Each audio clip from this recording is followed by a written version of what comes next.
अस्सलाम वालेकुम dear student. आज हम एक्सरसाइज 1.3 क्लास 9 की पंजाब बोर्ड्स की बुक की करने लगे हैं। तो चैनल को ज़रूर, जो बच्चे चैनल पे नए, चैनल ज़रूर सब्सक्राइब करें, आगे शेयर भी करें ताकि आपको अपने कोर्स के मुतल्लिक़ वीडियो मिलती रहे। अल्लाह ताला आपको अपने हिफ्ज़-ए-ईमान में रखे। क्वेश्चन नंबर 1 जो है इसका एक्सरसाइज का, वो है द सम ऑफ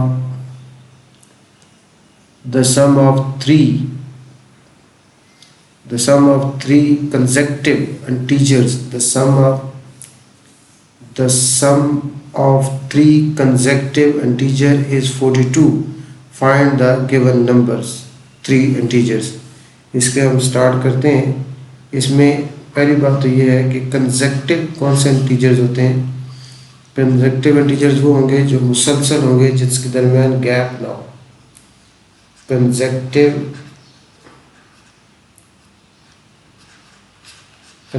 इंटीजर्स कौन से होते हैं? कंसेक्टिव इंटीजर्स वो होंगे जिनके दरमियान कोई गैप ना हो। जैसे फॉर एग्जांपल 6 है तो 6 के बाद अगला नंबर कंसेक्टिव कौन सा इंटीजर है? 7 है। 7 के बाद कौन सा है? 8 है। 8 के बाद कौन सा है? 9 है। तो ये जो मैं लिखे हैं इंटीजर्स कंसेक्टिव, ये कंसेक्टिव इंटीजर्स हैं, इनके दरमियान कोई गैप नहीं है, ये कंसेक्टिव इंटीजर्स हो गए। और अगर इस तरह लिखें 7 लिखूँ, उसके बाद 8 लिखूँ, उसके बाद 11 लिख दूँ, तो ये आपके कंसेक्टिव इंटीजर्स नहीं हैं। इंटीजर्स कौन से होते हैं? इंटीजर्स वो नंबर्स होते हैं जिसमें प्लस माइनस, इंटीजर को z से रिप्रेजेंट किया जाता है। और ये इंटीजर्स इस तरह होते हैं, इसमें 0 भी होता है, प्लस माइनस 1 भी होता है, प्लस माइनस 2 भी है, और प्लस माइनस 3 भी है, और सो ऑन।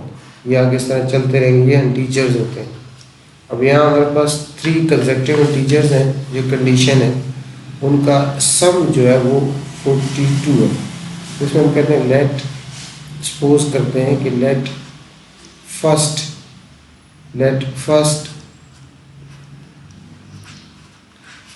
Integer b। अगर फर्स्ट इंटीजर आपका x है, अब जैसा देखें, यहाँ देखें, एक बात समझें, ये अगर एक इंटीजर 6 है तो ये पहला इंटीजर क्या हो गया? 6। उसके बाद अगला इंटीजर क्या होता है? 6 प्लस 1, यानी 6 प्लस 1 क्या होता है? 7 होता है।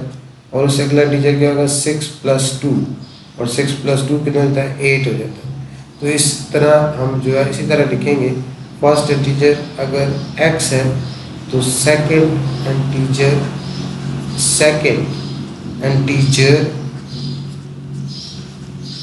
Integer b x plus 1।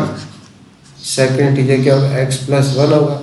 और थर्ड इंटीजर जो है वो हमारा हो जाएगा third integer b x plus 2। Third integer क्या है? x प्लस 2 हो जाएगा। अब जो गिवन कंडीशन है, अकॉर्डिंग टू गिवन कंडीशन के मुताबिक इन तीनों इंटीजर्स का जो सम है वो 42 है। यानी first integer x, second integer x plus 1, और थर्ड इंटीजर x प्लस 2, इन तीनों इंटीजर का जो सम है वो 42 है। आपको बेस हम कैसे लिख सकते हैं? x plus 1 plus x plus 2 is equal to 42। अब x प्लस x से 3x आ जाएगा। कितना आ जाएगा? 3x, और 1 प्लस 2 से कितना आ जाएगा? 3। 1 प्लस 2 से कितना आ जाएगा? 3 आ जाएगा, इज इक्वल टू 42। अब इसको सॉल्व करना है, प्लस 3 राइट साइड में जाएगा, तो 3x is equal to 42 minus 3। 3x is equal to 39। अब 39 पे डिवाइड करेंगे, 39 पे डिवाइड किया, ये कैंसिल, 3 1 ज़ा 3, 13 ज़ा, तो फर्स्ट इंटीजर हमारे पास क्या आ गया, 13 आ गया। तो सेकंड इंटीजर हमारे पास क्या था, x + 1 है, तो वो आपके पास 14 आ जाएगा। और थर्ड इंटीजर x + 2 है, तो x अगर 13 है तो वो कितना हो जाएगा, 15 हो जाएगा। यानी फर्स्ट इंटीजर आपके पास 13, सेकंड इंटीजर कितना आ गया, 14, और थर्ड इंटीजर क्या आ गया, 15। तो required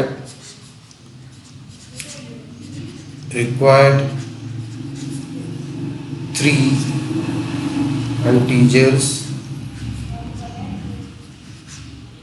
integers are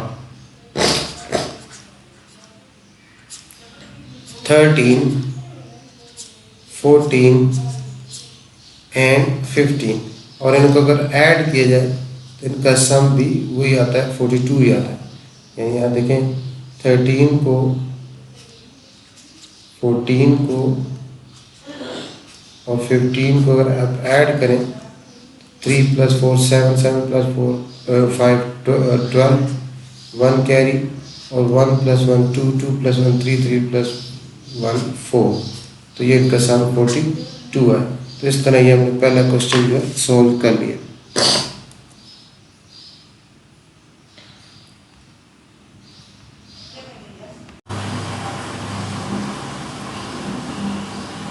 next question है क्वेश्चन नंबर 2 हमारा, एक्सरसाइज 1.2 का। इसमें एक डायग्राम गिवन है, राइट एंगल ट्रायंगल की डायग्राम गिवन है। ABC right angle at A है, A पर आपका राइट एंगल है, यहाँ A पर राइट एंगल है, और ये आपका AC गिवन है √3 + √5 सेंटीमीटर, और इसका एरिया भी गिवन है। The area of triangle ABC is 1 + √15 centimetre square. Find the length of AB, इस AB की लेंथ फाइंड करनी है, और in the form of A √3 + B √5 centimetre, where A and B are integers. तो इसमें अब एरिया, आप इसके लिए आपके पास नॉलेज ये होना चाहिए कि area of right angle triangle का फार्मूला क्या होता है। इसको हम, ये AB है, ये वैसे हाइट है हमारी, ये परपेंडिकुलर हाइट है इस ट्रायंगल की। इसको अगर A से हम रिप्रेजेंट करते हैं, तो हमने AB को फाइंड करना है in terms of, in the form of A √3 + B √5। इसके लिए हमें क्या पता होना चाहिए, हमारे पास इसमें ये नॉलेज होना चाहिए कि area of a right angle triangle का जो राइट एंगल ट्रायंगल कौन सी होती है, जिसमें एक एंगल 90 डिग्री का होता है। राइट एंगल ट्रायंगल कौन सी होती है, ये जो ये मार्क है, ये निशान है, ये 90 डिग्री का एंगल है। ये निशान किस चीज़ का है, 90 डिग्री का है। जब भी किसी ट्रायंगल में ये निशान होगा तो वो राइट एंगल ट्रायंगल होगी, या तो लिखा भी हुआ कि राइट एंगल ट्रायंगल है। तो एरिया का जो फार्मूला होता है वो होता है 1/2 बेस इंटू हाइट। अब बेस, ये इसका बेस हो जाएगा, और हाइट इसकी परपेंडिकुलर हाइट होती है, ये इसकी परपेंडिकुलर हाइट है। तो ये इसका हाइपोटेन्यूस है, उसका यहाँ एरिया के साथ कोई रिलेशन नहीं है। तो इसलिए एरिया ऑफ ट्रायंगल का फार्मूला 1/2 बेस इंटू हाइट। अब इसमें एरिया ऑफ रेक्टेंगल आपको गिवन है, एरिया ऑफ रेक्टेंगल गिवन है 1 + √15, ये √1 + √15 एरिया ऑफ ट्रायंगल आपको देखें यहाँ ये गिवन है। और उसके बाद 1/2 मल्टीप्लाई बेस मैंने बताया आपको, बेस AC है इसका।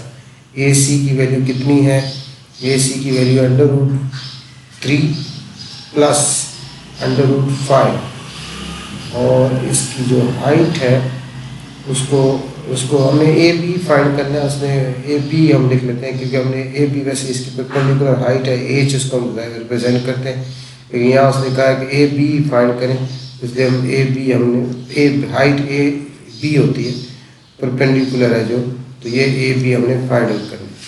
अब इसमें से AB की वैल्यू हमने फाइंड आउट करनी है। उसके लिए अब यहाँ से हमने ये 1/2 और √3 प्लस √5 ख़त्म करना है।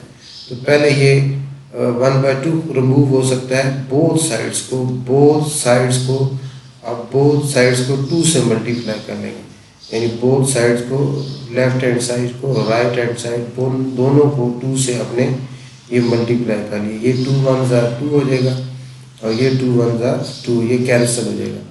आपके पास देखें क्या आ गया, √3 राइट साइड, √3 उसको लेफ्ट साइड भी लिख लेते हैं, √3 प्लस √5 ब्रैकेट क्लोज और साथ क्या आ जाएगा, AB आ जाएगा। क्योंकि हमने AB फाइंड करना है इसलिए इसको हमने लेफ्ट साइड लिख लिया। अब इस 2 को विद इन ब्रैकेट मल्टीप्लाई करेंगे तो ये 2 आ जाएगा, 2 प्लस और 2√15 आ जाएगा, 2√15। अब हमने AB की वैल्यू फाइंड करनी है, तो AB के साथ ये जो मल्टीप्लाई हो रहा है, AB के साथ 2√3 प्लस √5 जो मल्टीप्लाई हो रहा है उसको बोथ साइड पे डिवाइड कर देंगे। √3 प्लस √5 को बोथ साइड पे डिवाइड करें, क्योंकि जो मल्टीप्लाई होता है उसको रिमूव करने के लिए बोथ साइड को डिवाइड किया जाता है उसी चीज़ पे। ये √3 प्लस √5 पे आपने इसको डिवाइड कर दिया, तो ये अब आपके पास ये √3 प्लस √5 सारा इसके साथ क्या हो जाएगा, कैंसिल हो जाएगा। अब ये हमारे पास आ गया। इससे पिछली एक्सरसाइज में हम ये कर चुके हैं, इसको ऑपरेशनलाइज करना है। डिनोमिनेटर में से रेडिकल का साइन हमने ख़त्म करना है, डिनोमिनेटर में से रेडिकल का साइन रिमूव करना है। तो इसके लिए नेक्स्ट पेज पे हम जा रहे हैं। हम AB किसकी इक्वल आ गया, AB इक्वल आ गया 2 प्लस √2 प्लस 2 √15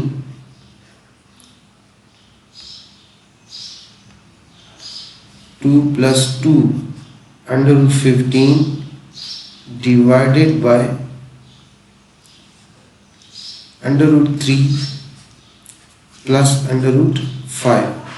इसको रेशनलाइज करना है। रेशनलाइज का मतलब क्या होता है कि डिनोमिनेटर में से रेडिकल का साइन रिमूव करना है।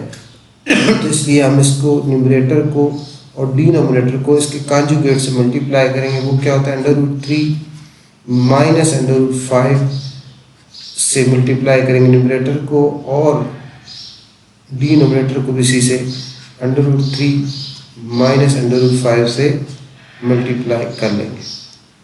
अब AB इज इक्वल टू होगा, अब इसमें न्यूमरेटर को न्यूमरेटर के साथ और डिनोमिनेटर को डिनोमिनेटर के साथ मल्टीप्लाई करना है। 2 को प्लस 2 को जब √3 और माइनस √5 से मल्टीप्लाई करेंगे तो यह आ जाएगा 2√3 माइनस 2√5। उसके बाद प्लस 2√15 को √3 से मल्टीप्लाई करेंगे तो इसके ऊपर अंडर का साइन है, ये दोनों यहाँ प्लस आएगा और 2√45 हो जाएगा, √45। उसके बाद 2√15 को जब माइनस √5 से मल्टीप्लाई करेंगे तो ये माइनस 2√75 आ जाएगा। उसके बाद डिनोमिनेटर में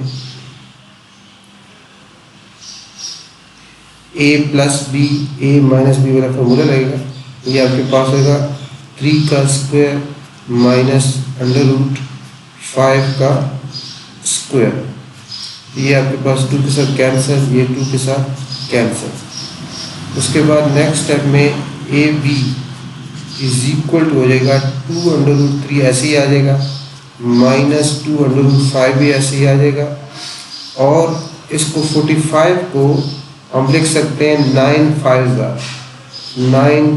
प्राइम फैक्टराइजेशन कर लें, और अगर आपको मेंटली याद हो तो आप लिख सकते हैं 9 5 और 75 को हम लिख सकते हैं 325 75 होते हैं। उसके बाद डिनोमिनेटर में हमारे पास आ जाएगा 3 - 5। अब नेक्स्ट स्टेप में AB हमारा इक्वल आ जाएगा, ये 2√3 ऐसे ही आ जाएगा, -2√5 भी ऐसे ही आएगा। और ये 3 का, इस 3 का स्क्वायर रूट 3 होता है, इस 3 का स्क्वायर रूट क्या होगा, 3 होगा, और वो 3 इस 2 के साथ मल्टीप्लाई होकर क्या हो जाएगा, 6। इस 3 का स्क्वायर रूट क्या होगा, 3, और वो 3 इस 2 के साथ मल्टीप्लाई होकर, या स्टेप लिख लें, ये 2 मल्टीप्लाई 3 आ जाएगा। ये 3 कहाँ से आया, 9 का स्क्वायर रूट 3 होता है, 9 का स्क्वायर रूट 3 होता है। इसी तरह -2 मल्टीप्लाई, और इस 5 का, इस 25 का स्क्वायर रूट क्या होगा, 5, ये 5 आ जाएगा, और साथ √3 आ जाएगा। और डिनोमिनेटर में हमारे पास, डिनोमिनेटर में 3 - 5 से क्या आ जाएगा, -2 आ जाएगा। 3 - 5 से क्या आएगा, -2। उसके बाद नेक्स्ट पेज पे अब AB इज इक्वल टू हो जाएगा, AB इज इक्वल टू होगा, क्या होगा, 2√3 - 2√5, 2√3 - 2√5, और उसके बाद क्या आएगा, 6√5 और 10√3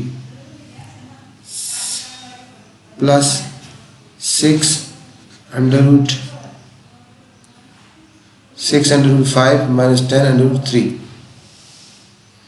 6√5 - 10√3, और डिनोमिनेटर में हमारा क्या था, -2।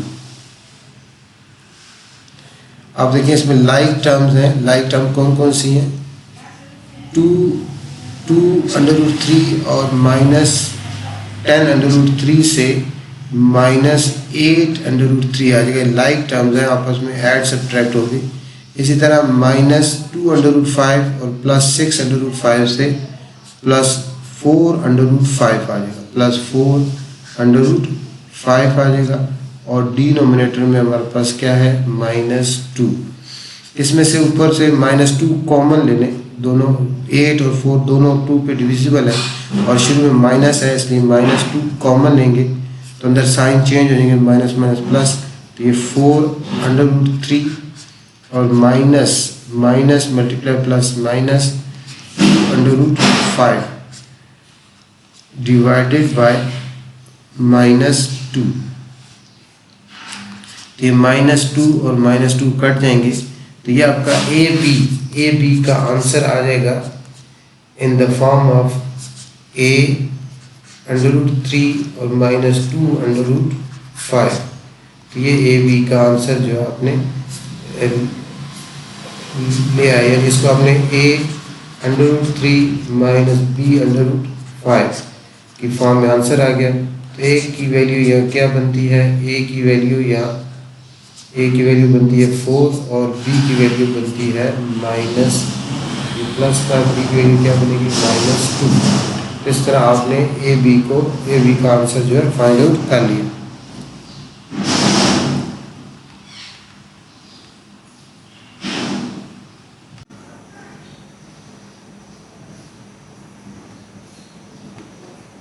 नेक्स्ट क्वेश्चन है क्वेश्चन नंबर 3। इसमें area of rectangle, rectangle has sides 2 + √18 meter and 5 - 4 by √2 meter. Express the area of the rectangle in the form of a plus b √2 where a and b are integers. ये हमने एक rectangle क्या होती है, rectangle एक ऐसी quadrilateral होती है जिसकी अपोजिट साइड्स क्या होती हैं, इक्वल होती हैं। ये आपकी ये जो साइड्स है, ये साइड इसके इक्वल होगी, ये और ये साइड जो है इसके इक्वल होगी, और इसके चारों एंगल कितने डिग्री होते हैं, 90 डिग्री होते हैं। चारों एंगल इसके 90 डिग्री होते हैं। इसमें अब मैंने इसको लेंथ कह दिया, जो ग्रेटर साइड है उसको लेंथ कह देती है। ये आपको कैसे पता चल सकता है, कैलकुलेटर में ये वैल्यू डालें 2 + √18 और 5 - 4√2 भी डालें तो आपको पता चल जाएगा कि ये वैल्यू ग्रेटर है। तो ग्रेटर लेंथ होती है, और जो स्मॉलर है वो क्या होती है, विड्थ होती है। तो लेंथ ये 2 + √18 इज ग्रेटर देन 5 - 4 by √2, इसलिए ये विड्थ हो गई, ये क्या हो गई, लेंथ हो गई। अब इसमें नेक्स्ट नॉलेज आपको ये होना चाहिए कि आपको फार्मूला आना चाहिए। नेक्स्ट नॉलेज आपका ये होना चाहिए कि आपको इसका फार्मूला जो है इसका एरिया का फार्मूला आना चाहिए। इसका नेक्स्ट ये कि आपको इसका फार्मूला एरिया ऑफ रेक्टेंगल का फार्मूला आपको पता है। एरिया ऑफ रेक्टेंगल्स का फार्मूला क्या होता है? एरिया ऑफ, इसकी सोल्यूशन हम स्टार्ट करते हैं। तो area of rectangle, area of a rectangle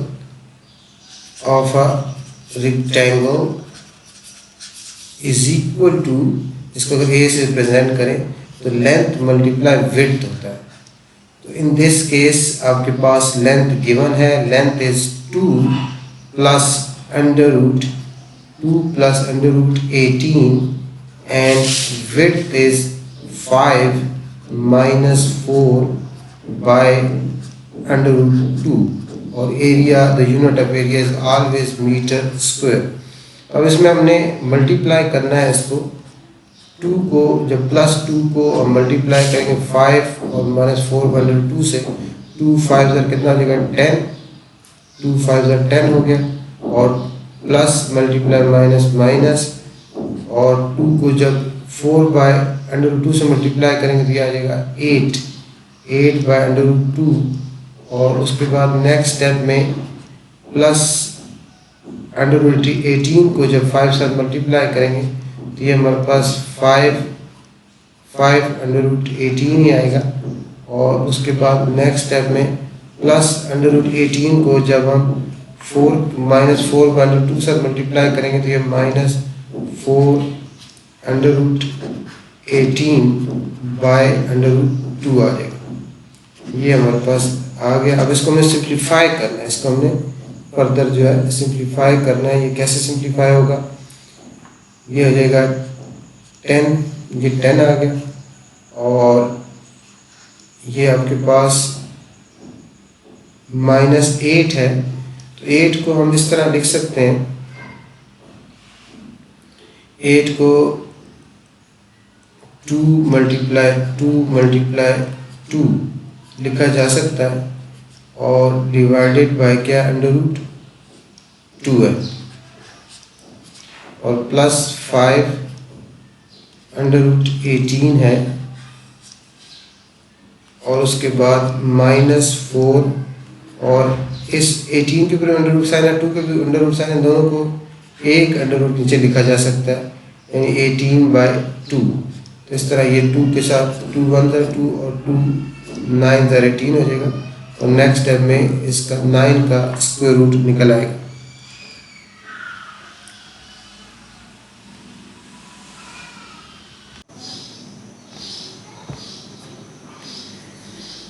अच्छा, या उसके बाद नेक्स्ट स्टेप में क्या होगा हमारे पास, इसमें हम लिखते हैं, नेक्स्ट पेज पे जाएंगे, ए बी एरिया जो है, एरिया इज इक्वल टू आ जाएगा, ये हमारे पास क्या आया, यहाँ क्या था 10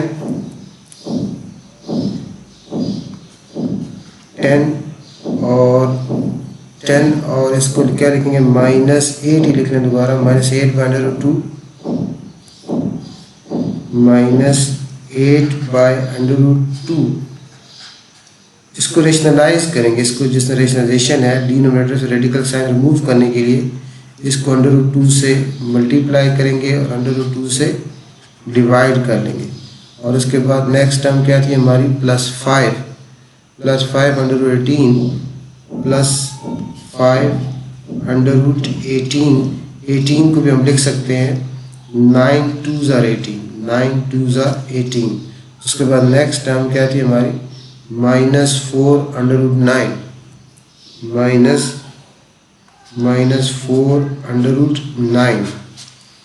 अब इसमें नेक्स्ट स्टेप में ये हो जाएगा आपके पास 10 -8/√2, न्यूमरेटर के साथ मल्टीप्लाई हो जाएगा, और डिनोमिनेटर के साथ मल्टीप्लाई होगा, √2 मल्टीप्लाई √2 से √2 स्क्वायर आ जाएगा, और 2 के साथ ये स्क्वायर रूट कैंसिल हो जाएगा, और प्लस इसमें आपके पास ये जो 9 है, 9 का स्क्वायर रूट क्या होता है 3, तो 5 मल्टीप्लाई 3 अंडर रूट 2 आ जाएगा।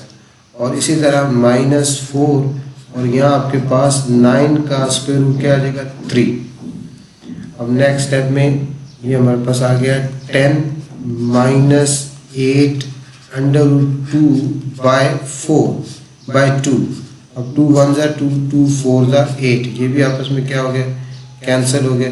और प्लस 15, ये कितना आ जाएगा 15 अंडर रूट 2 आ जाएगा और ये -12 आ जाएगा। अब नेक्स्ट स्टेप में ये 10 और 12 ये एक जैसी टर्म्स हैं, 10 - 12 हो जाएगा और -4 अंडर रूट 2 और प्लस 15 अंडर रूट 2 आ जाएगा। अब नेक्स्ट स्टेप में ये आपके पास आ जाएगा -2 और -4 अंडर रूट 2 और प्लस 15 अंडर रूट 2, ये लाइक टर्म्स है, आपस में ऐड सब्ट्रैक्ट होंगी, तो ये हमारे पास आ जाएगा 11 अंडर रूट 2 मीटर स्क्वायर। ये इसका एरिया आ गया, या इसको ऐसे भी लिखा जा सकता है, पॉजिटिव टर्म पहले लिखते हैं 11 अंडर रूट 2 - 2 और मीटर स्क्वायर, ये इस रेक्टेंगल का जो है एरिया आ जाएगा। इस तरह इसका एरिया जो है in terms of a + b under root 2 की फॉर्म में हमने इसका आंसर दे दिया। तो ये इसका क्वेश्चन नंबर 3 जो है वो कंप्लीट हुआ।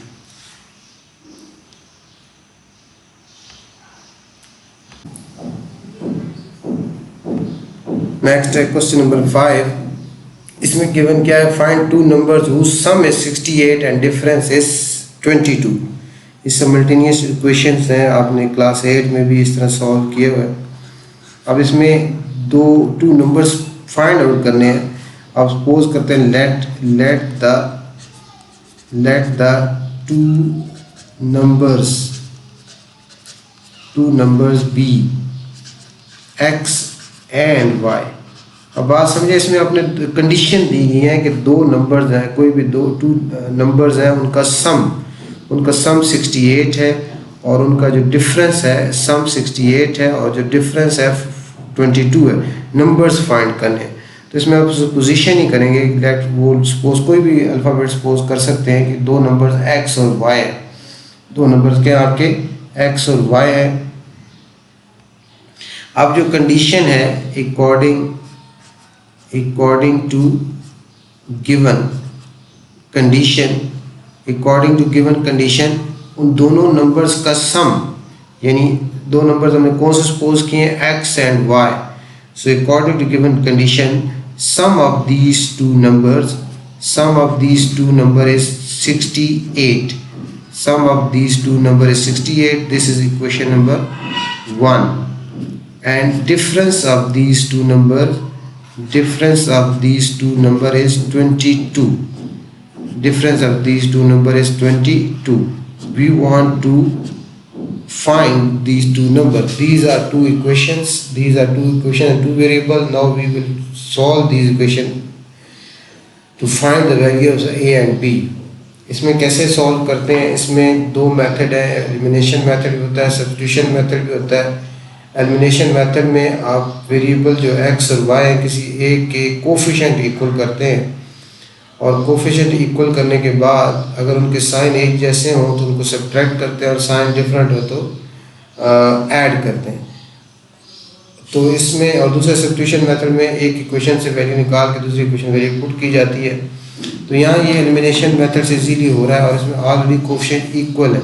लेकिन ये आपका x y का कोफिशिएंट +1 है और दूसरी इक्वेशन में भी y का कोफिशिएंट 1 ही है और एक का साइन प्लस है और एक का साइन क्या माइनस है। तो इन दोनों इक्वेशन को ऐड करेंगे तो y कैंसिल हो जाएगा। एडिंग इक्वेशन नंबर 1 एंड 2, तो ये आपके पास x + y = 68 and x - y = 22। Adding में इनके साइन चेंज नहीं होना, तो ये आपके पास +y और -y कैंसिल आउट हो जाएगा। 2x = इन दोनों को ऐड करें तो ये 90 आ जाता है। इन दोनों को ऐड करें तो 90 आ गया। तो 2x = 90। अब x की वैल्यू फाइंड करनी है और 2 is multiplying with x, therefore dividing both sides by 2, 2 ones are 2 ones are 2 ones are or 2 45s are 2 45s are 90. So x is 45. Now we want to find second number. So put this value of x in any equation 1 and 2. X is equal to 45. Put in equation 1. Put in equation 1 और 2 जिसमें मर्जी आप हम 1 में put कर रहे हैं. अब 1 क्या x plus y is equal to 68 and the value of x is 45. So 45 plus y is equal to 68. So y is equal to 68 minus 45. So y is 23. The value of y is 23 and the value of x is 45. So these are two numbers हमारे पास कौन से आ गए? two numbers are 68 and 23. This is the answer. We can check if we add 68 and 45. Sorry, this is 45. First number is 45.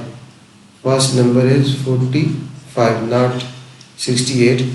So if we add 45 and 23, their sum is 68, and if we subtract 45 from 23, the answer is 22.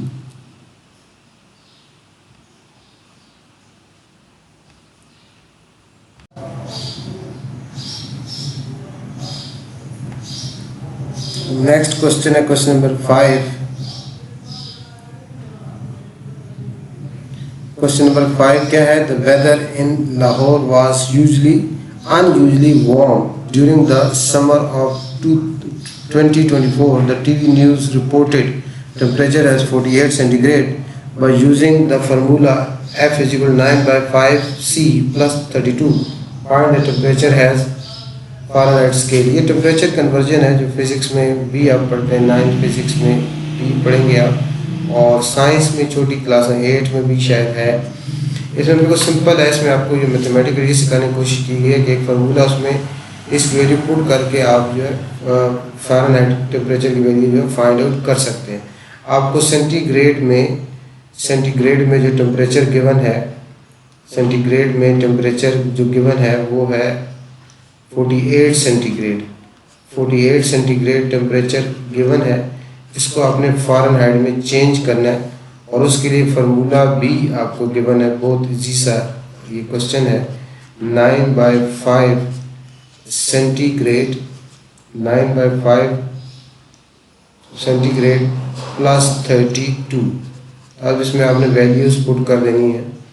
अभी आपके पास 9 by 5 हो जाएगा और साथ multiply आपने centigrade की value कितनी है 48, तो वो आपके पास यहाँ 48 पुट कर देंगे. ये आपके पास कितना आ गया 48 और प्लस 32. अब इसमें आपने क्या करना है 32 को 48 को 9 से मल्टीप्लाई करना है. 48 को 9 से मल्टीप्लाई करें. 48 मल्टीप्लाई 9, तो ये आपके पास 432 आता है. 48 को 9 से मल्टीप्लाई करें और डिवाइड बाय 5 प्लस 32. अब नेक्स्ट स्टेप में f इज इक्वल टू, अब 432 को डिवाइड कर दें 5 पे. इसको 5 पे डिवाइड करेंगे तो ये आपके पास 86.4 आ गया और साथ प्लस कितना है 32. इसके साथ 32 प्लस कर देंगे. इसके साथ क्या करेंगे प्लस 32 करेंगे तो ये हमारे पास 100 है.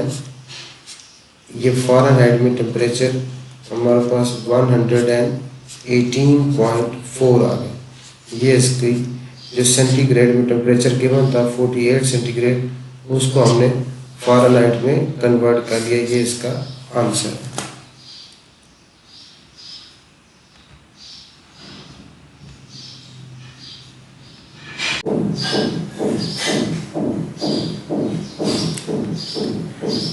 The next question is question number 6.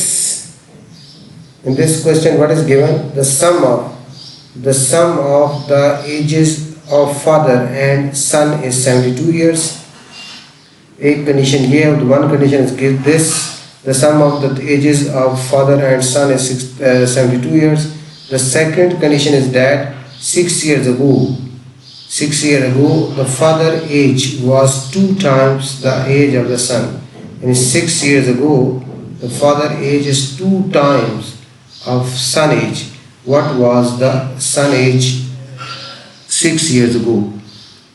So in this question, we want to find the age of son 6 years ago. So first of all, we will suppose the ages of father and son. Both are unknown, but 2 conditions are given, and by using these 2 conditions, we will be able to find the age of father and son. So suppose let father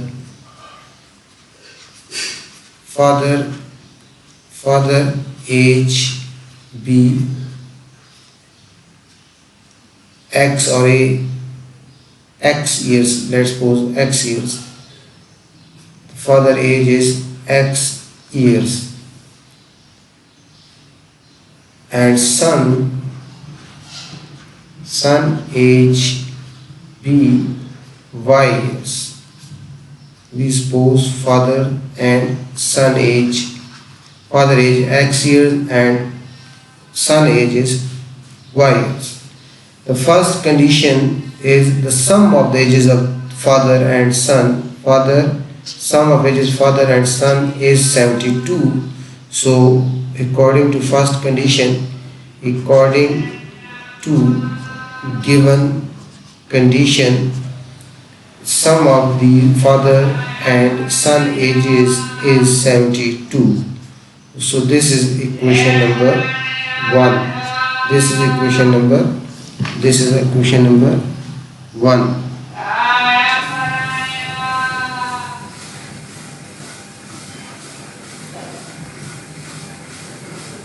So first, according to first condition, the sum of their ages is 72. X plus y is equal to 72. What is second condition? 6 years ago. 6 years ago. What will be the father age 6 years ago?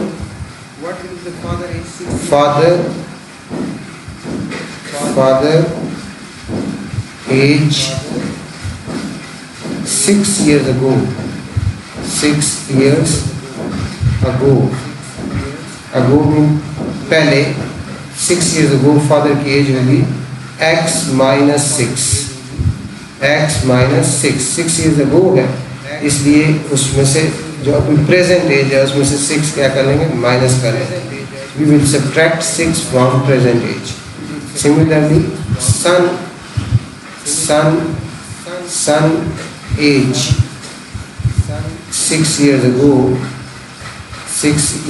ago will be equal to y minus 6. And what is the condition? The condition is 6 years ago the father age was 2 times the age of son. What is father age 6 years ago? X minus 6. This is 2 times.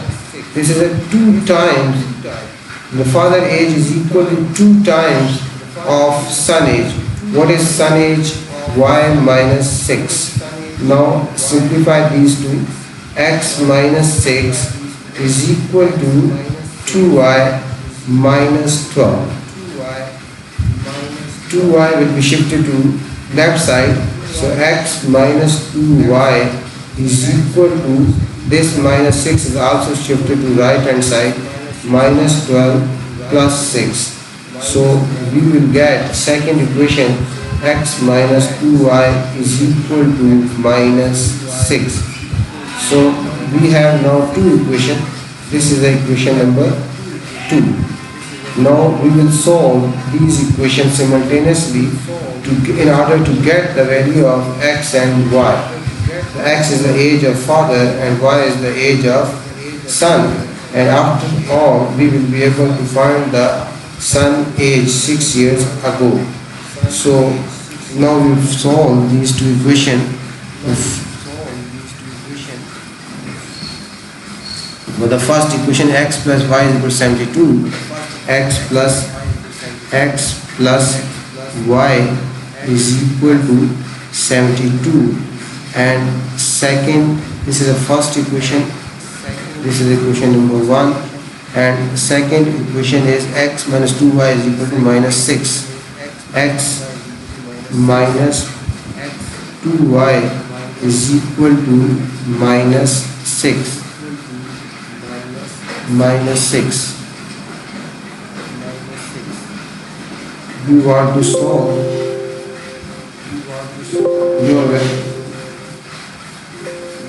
We want to solve these two. We want to solve these two equations. So simultaneously by elimination method we can see, इसमें हम देख सकते हैं कि x का coefficient 1 है और इस x का कोफिशिएंट भी 1 है. एलिमिनेशन मेथड में हमने किसी एक वेरिएबल के कोफिशिएंट इक्वल करने होते हैं. Elimination method we want to equalize the coefficient of one variable in both equation. So in this equation 1, the coefficient of x is 1, and equation number 1 and equation 2, the coefficient of x is also 1, and both have same sign. So therefore we will subtract equation 2 from equation 1. So right here again, x plus y is equal to 72. We will subtract equation 2 from equation 1 because the coefficient of x and x in both equations are same. So in subtracting we will change sign of this equation. Plus it will be the minus, and this is minus, it will become plus, and this is minus, it will become plus. So plus x and minus x will be cancelled. 1y plus 2y, 3y, and 72 plus 6, 78. Now we want to find y. Therefore divide both sides by 3. 3 1s are 3, 3 1s are 3, 3 1s are 3, 3 2s are 6, and 3 6s are.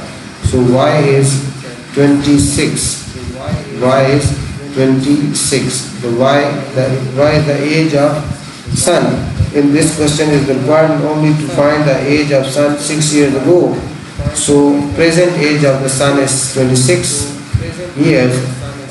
Sun age 6 years ago. 6 years ago is y minus 6. So sun age is 6 years ago is 26 minus 6, and that is 20 years. The sun age 6 years ago is 20 years. So in this way we are able to solve this question.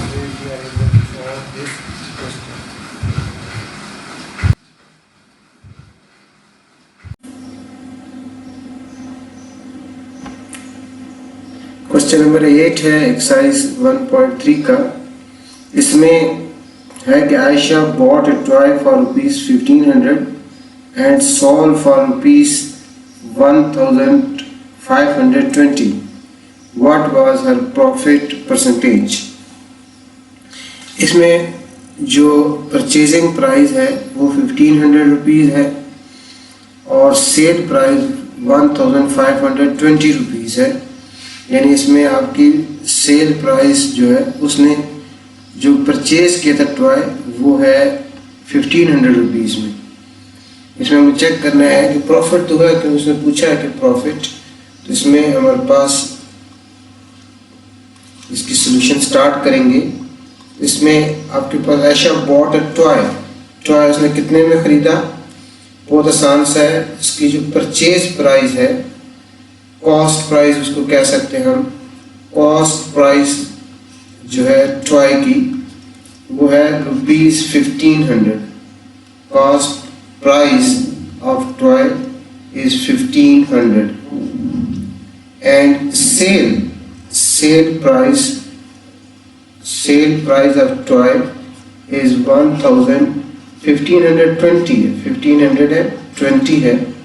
तो इसमें profit की amount हमने find करनी है। Profit amount is always equal to profit amount is equal to sale price minus cost price. Profit amount is equal to sale price minus cost price, or that will be equal to 1520 minus 1500। Sale price में से cost price को हम minus करेंगे तो हमारे पास profit amount आ जाएगी। इसको 20 rupees का प्रॉफिट हुआ है। अब प्रॉफिट परसेंटेज फाइंड करना है। Profit percentage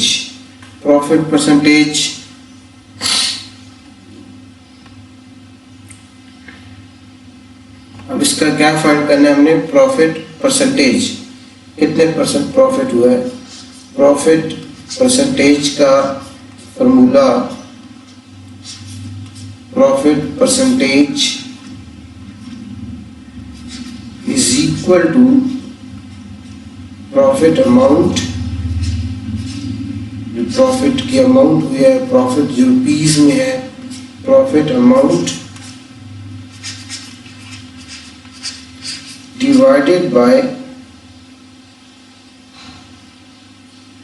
divided by cost price multiply 100%।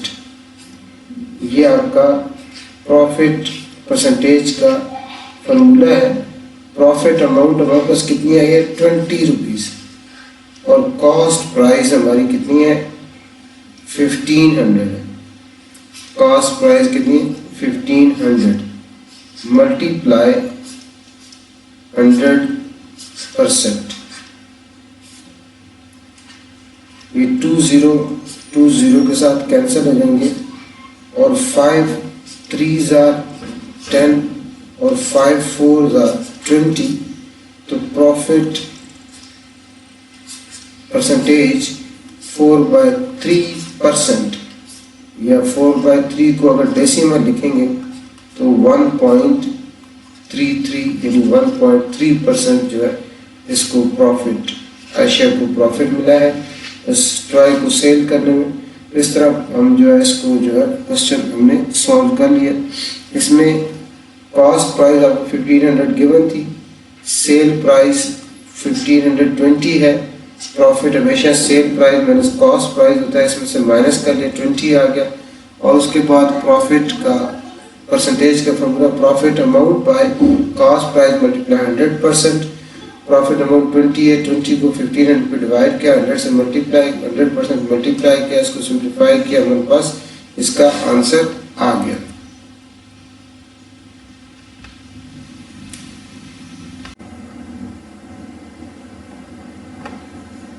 Next question है क्वेश्चन नंबर 8। सिंपल सा क्वेश्चन है।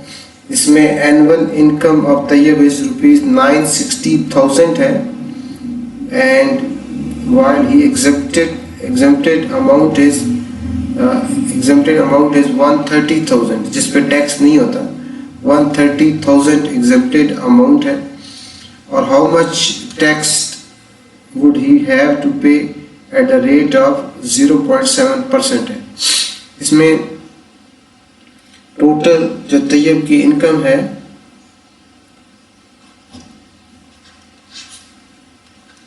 तैयब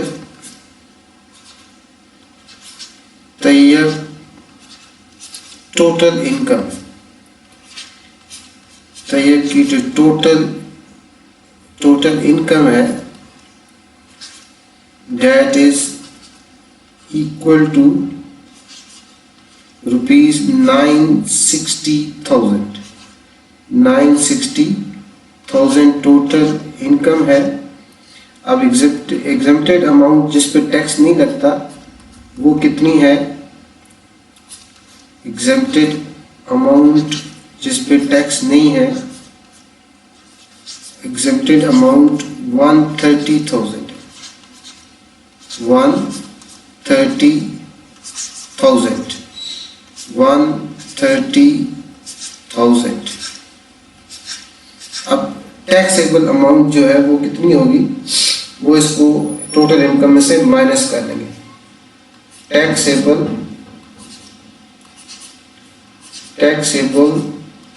अमाउंट वो हमारे पास कैसे आएगी, टैक्सेबल अमाउंट टोटल जो इसकी इनकम है 960,000 में से 130,000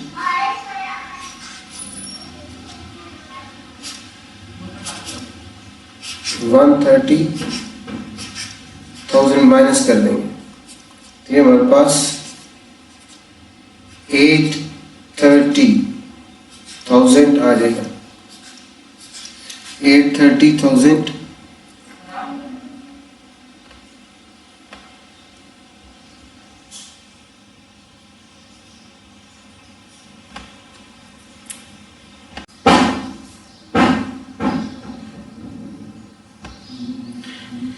टैक्सेबल अमाउंट कितनी आ गई, 830,000 आ गई। अब हमने इसका टैक्स फाइंड करना है। टैक्स रेट 0.7% है। इनकम टैक्स रेट जो है, इनकम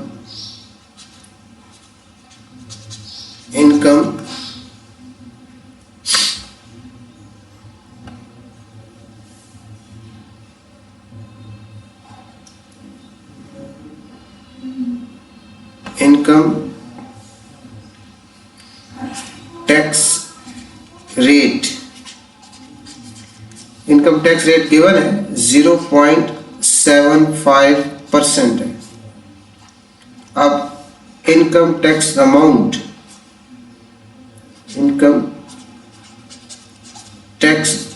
कितनी आ जाएगी हमारे पास, हमने 0.75% ऑफ जो टैक्सेबल अमाउंट थी वो थी ₹830,000। इसका हमने 0.75% फाइंड करना है, तो 0.75 ऐसे ही आएगा।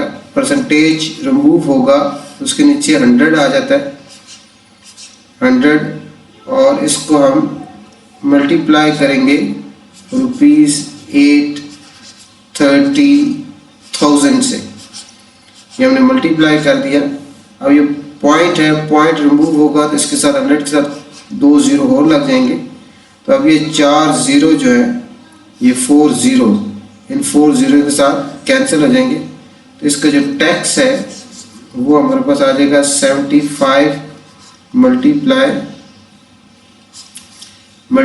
83। इसको अब मल्टीप्लाई करेंगे तो हमारे पास इसका आंसर आ जाएगा। 83 को 75 से मल्टीप्लाई करें, 5 3 15, 1 कैरी, 5 8 40, 40 और 1 41, और 7 3 21, 2 कैरी, 7 56, 56 और 2 58, और इसको ऐड करें तो 5 2 12, और यहाँ कितना देगा 6, तो 6,225 रुपीज़ जो है इसका टैक्स होगा इनकम पे।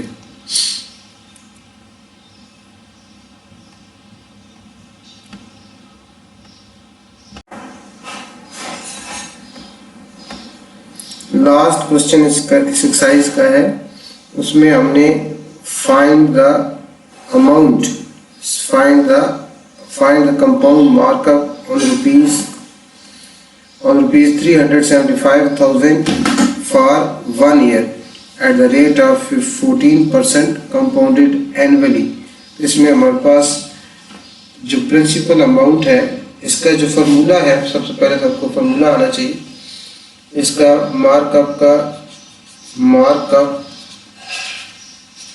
का जो फार्मूला होता है वो है PR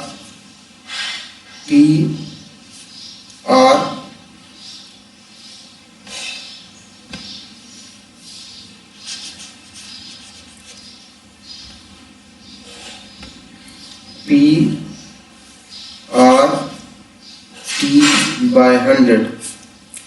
इसमें जो P है वो आपकी प्रिंसिपल अमाउंट है, वो हमें गिवन है। प्रिंसिपल अमाउंट आपके पास 375,000 है। Principal amount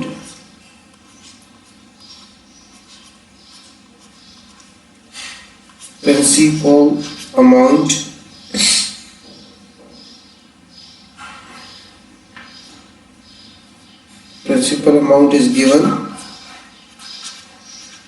Principal amount is given, that is rupees 375,000.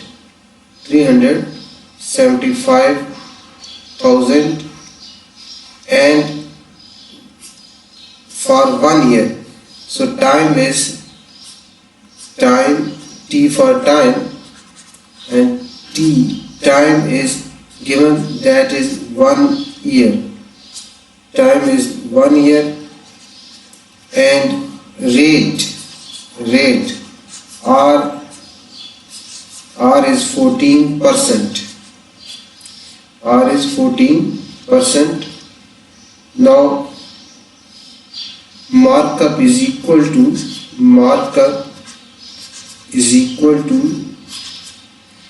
what is the value of P? The value of P is 375,000. The value of P is 375,000 multiply R. R is 14 and time is 1.